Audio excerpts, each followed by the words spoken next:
Political leader of the NDC, Dickon Joseph, says if a society is built upon an economic system that does not support retirement, then that society has predestined its people to poverty at a time when they are most vulnerable.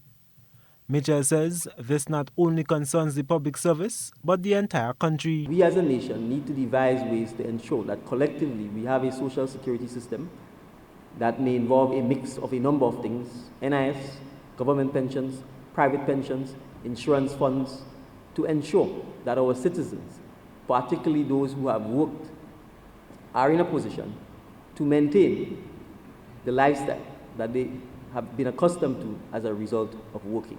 In July, just a day away from a historic court hearing on pension restoration, hindered by the 1983 Pension Disqualification Act, a march and rally was held to highlight the 38-year-old struggle for the 1958 pension. An end-of-year judgment is now expected by the lawyers representing the public sector unions. NDC's political leader believes in a holistic and systematic review of Grenada's social security and pension systems, while factoring in how pension funds can be used to create wealth.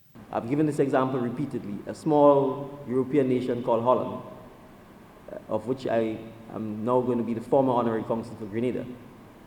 Their pension funds are used, and the funds are invested wisely in the things that help grow the economy and in the things that help create employment so that more persons can contribute towards those pension funds.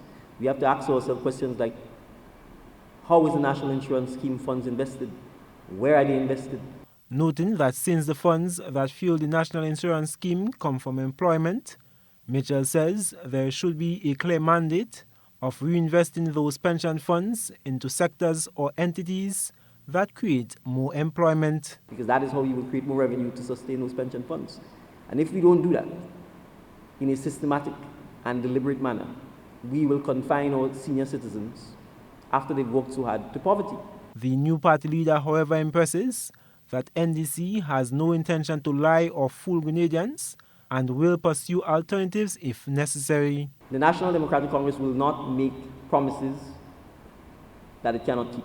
We are not going to stand and say to public servants, we will automatically reinstate pension if we do not genuinely believe, based on advice, based on the numbers, that it is sustainable.